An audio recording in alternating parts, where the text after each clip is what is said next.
छोटे भाई की शादी कर ली। छोटा भाई भी बड़ा प्रेम से रहता है।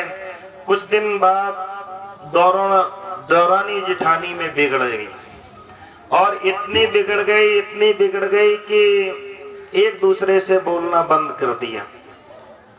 उसके बाद भाइयों में भी खटास डाल दी। तुम एक दूसरे के पास बैठोगे नहीं, दीवार लगवा दी। पूरब की तरफ तुम निकलोगे और पश्चिम की तरफ हमारा घर का दरवाजा है। बीच में इधर से सड़क थी और इधर से सड़क थी, दोनों ने दरवाजे अलग अलग करा दिए। दोनों पे बच्चे हो गए, बच्चे भी होशियार होने लगे। पर समय बड़ा बलवान होता है। छोटा भाई बहुत प्रेम करता है बड़े भाई से, बड़ा भाई भी बहुत प्रेम करता है छोटे भाई से। बिना बड़ा भाई जब तक छोटे को देख नहीं लेता है तब तक वो चाय दूध खाना कुछ खाता नहीं है।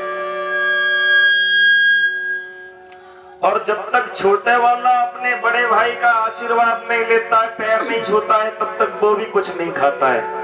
इतना प्रेम दोनों में था। पर समय की बात, किस्मत की बात क्या होती है, दोनों अलग अलग हो जाते हैं। फिर भी बेचारे यहाँ घर वाले नहीं मिलने देते, पर बाहर जब खेत पे जाते हैं ना तो मिल जाते हैं। बड़े भाई को बात पूछ लेता है, भैया बताओ कोई परेशानी तो नहीं है। छोटा वाला कहता है भैया कोई परेशानी नहीं है। एक दूसरे से बात कर लेते हैं, खेत पर घूम के चले आते हैं। पर उन दोनों में ज्यादा तनी तना रहती थी। देवरानी जेठानी में बच्चे होशियार होते जा रहे थे। कभी बड़ी वाली भेज देती है, कभी छोटे वाली बच्चों को भेजती है साथ में। देखो चाचा ताऊ मिल तो नहीं रहे, दोनों में मिलना मुश्किल कर दिया।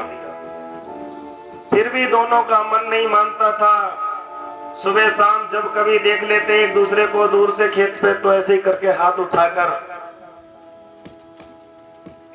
बात कर लेते इशारे में। दोनों को तसल्ली मिल जाती। पर समय बड़ा बलवान होता है। बड़े भाई को अटैक आया और बड़ा भाई खत्म हो गया। छोटे के भी बच्चे होशियार हैं, बड़े के भी बच्चे होशियार हैं।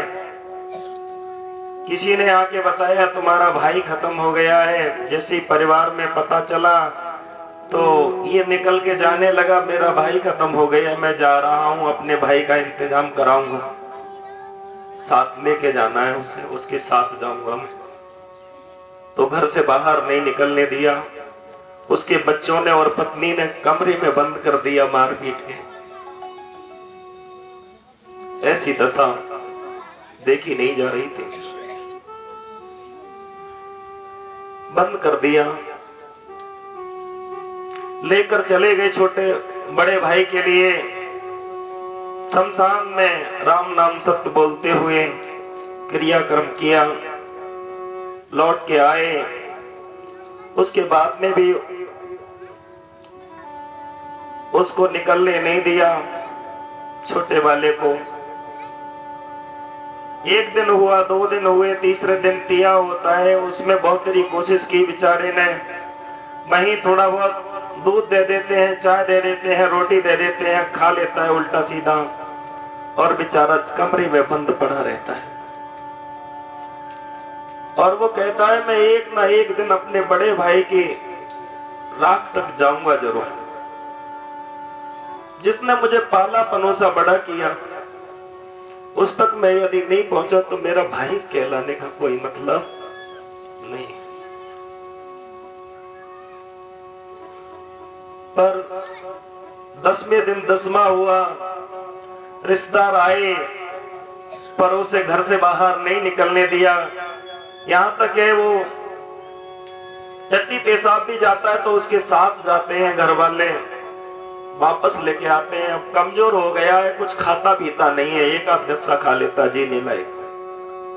बहुत ज्यादा कमजोर हो गया, इतना कमजोर, उठा नहीं जाता है, चला नहीं जाता बेचारे से। 11 दिन बीते, 12 दिन बीते, 12वें दिन 13वीं होती है हिंदू समाज में। 13वीं का संस्कार हुआ, बड़ा धूमधाम से लोग आए। भाई जिम्मेदार परिवार है, लोगों ने आकर भोजन भंडारा किया, सबका सब कुछ हुआ, पर छोटा भाई नहीं आ पाया। परिस्थिति ऐसी थी, घर से बाहर किसी ने निकलने नहीं दिया। जब रात के 9 बजे तो घर वालों ने किवाड़ खोल दी और इसने कहा मेरे पेट में दर्द हो रहा है। तो कहा अब ये 9 या 10 बजे कहां जाएगा, चलो कोई बात नहीं, निकल जाने दो। सो अकेला गया, पेट के दर्द के बहाने से जहां 13वीं हो रही थी वहां जाकर बैठ गया। 13वीं हो चुकी थी, कुछ नहीं था, केवल 2-4 लोग जो परोसने वाले होते में वो बचे थे खाने। चप्पलों पे जहां चप्पल पड़ी रहती है वहां चप्पल जूताओं पर जाके बैठ गया और उन परोसने वालों से कहने लगा, भाइयों सब पाओ, प्रसाद है मेरे भैया का, पर मेरे लिए 2 पूड़ी खिला दो। जिस भाई ने मुझे पाला उसे मैं कंधा नहीं दे सका, उसके साथ खड़ा नहीं हो सका, पर मुझे 2 पूड़ी जरूर खिला दो। बहुत रोने लगा। गांव वाले, मोहल्ला वाले, रिश्तेदार इकट्ठे हुए। उसके बाद उन्होंने जाकर उसके भतीजे को बुलाकर लाए और भतीजे आए। भतीजों से कहा, अरे भैया देखो तुम्हारा चाचा कहां बैठकर 2 पूड़ी मांग रहा है। नालायकों, तुम्हें बिल्कुल अकल नहीं है, तुम्हारा चाचा बूढ़ा है, ये तड़प रहा है। तो चाचा यहाँ बैठकर मत खाओ, इधर बैठ के खा लो। कहा बेटा ऐसा कर, तेरे अब जो चचेरे भाई हैं उन्हें और बुला के ला। गांव वाले गए, मोहल्ले वाले गए, सब गए और उन्हें बुला कर लाए। कहा आज के बाद चाची की और माँ की बात मत मानना तुम दोनों। घर का बड़ा बूढ़ा ये चाहता है कि तुम सब शामिल में रहो, तुम सब एक जगह बैठो उठो, और आज नहीं तो कल मैं भी मर जाऊंगा। जैसे मेरा भाई गया ऐसे मैं भी जाऊंगा, मैं कुछ छाती पे रख के नहीं ले जाऊंगा। ऐसा कहते हुए 2 पूड़ी खाई, 1 पूड़ी खाई, उसके बाद में जो भी खाना था उसे खाया। दोनों का हाथ मिलाया और धड़ाम सीने गिर गया। उसने भी अपना प्राण पखेरु छोड़ दिया। बोले गोविंद भगवान। ये होता है भाई भाई का प्रेम। उन भाइयों में यदि तुम प्रेम बढ़ा ना सको तो प्रेम तोड़ने की कोशिश मत करो। यदि भाई बड़ा है चाहे छोटा है, उसे ये गिलास तुम अपने हाथ से पानी नहीं दे सको, वे एक साथ खाना चाहते, तुम ना दो कोई बात नहीं, पर अपने बच्चों से दिलवाइए। घर का बड़ा बूढ़ा चाहता है, घर का बुजुर्ग चाहता है, घर के जो वृद्ध लोग हैं वो बाबा दादे चाहते हैं कि हमारा घर बढ़े और आगे बढ़े, तरक्की पे जाए, ऊंचाई पर जाए। जब तुम में फूट पड़ जाएगी तो ऊंचाई पे कहां से जा पाओगे। आपस में सब मिलके रहिए, ये कहना चाहते हैं वृद्ध लोग। और कुछ नहीं चाहिए उनके लिए, वो तुम्हारे धन की जरूरत नहीं है उन्हें, धन तो तुम्हारे लिए बहुत तेरा कमा के खिलाया उन्होंने। इतनी सी बातों को ध्यान रखिए। राम और लक्ष्मण जी का बहुत बड़ा प्रेम है।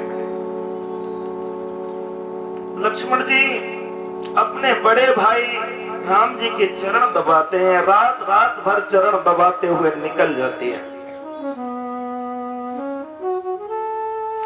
राम जी बार बार मना करते हैं, लक्ष्मण जी रहने दो, अब बहुत समय हो गया, आराम करो। लक्ष्मण जी सोते तो हैं नहीं वनवास में, बहुत सेवा करते हैं। एक दिन रात के 12 बजे के समय मध्य रात्रि बोला गया है। डांट के लक्ष्मण जी से कहा अब रहने दो, 3 बार 4 बार मना करते करते हो गया, बहुत सेवा हो गई, अब आराम करो लक्ष्मण जी। तो वही लक्ष्मण जी ने कहा अगली बार बड़ा बन के आऊंगा, तब मैं डांट कर सेवा करूंगा तुम्हारी। वो इच्छा पूर्ण करने के लिए राम जी ने लक्ष्मण जी को अब की बार बड़ा बनाया। बोलो गोविंद भगवान। जब दाऊ जी और लक्ष्मण जी गाय चराते हैं वन में, दाऊ जी और कृष्ण कन्हैया गाय चराते हैं, तो दाऊ भैया अपने बिठा लेते हैं कन्हैया को और उसके बाद कभी हाथ दबाते हैं, कभी पैर दबाते हैं, कभी सिर दबाते हैं और दाऊ भैया पंखा करते हैं। बहुत मने करते हैं कृष्ण कन्हैया, नहीं दादा अब तुम थक गए होगे, रहने दो। पर जैसे लक्ष्मण जी को जवाब राम जी ने दिया था, नहीं 2 बार 3 बार मने करी, कोई बात नहीं है, रहने दे, नहीं थकाऊं कन्हैया। उसके बाद में डांट के बोले यार कन्हैया चुप शांत रहे, सेवा कर रहा हूं करने दे, छोटा हो या बड़ा हो दोनों में प्रेम हो, दोनों में सेवा भाव हो। बोलो गोविंद भगवान। एक दूसरे के तरफ समर्पण होना चाहिए। समझ पा रहे? तुम भाई से प्रेम करो, भाई तुमसे प्रेम करेगा। बोलना पड़ेगा एक बार गोविंद भगवान। जय जय श्री बोले गोविंद भगवान की जय।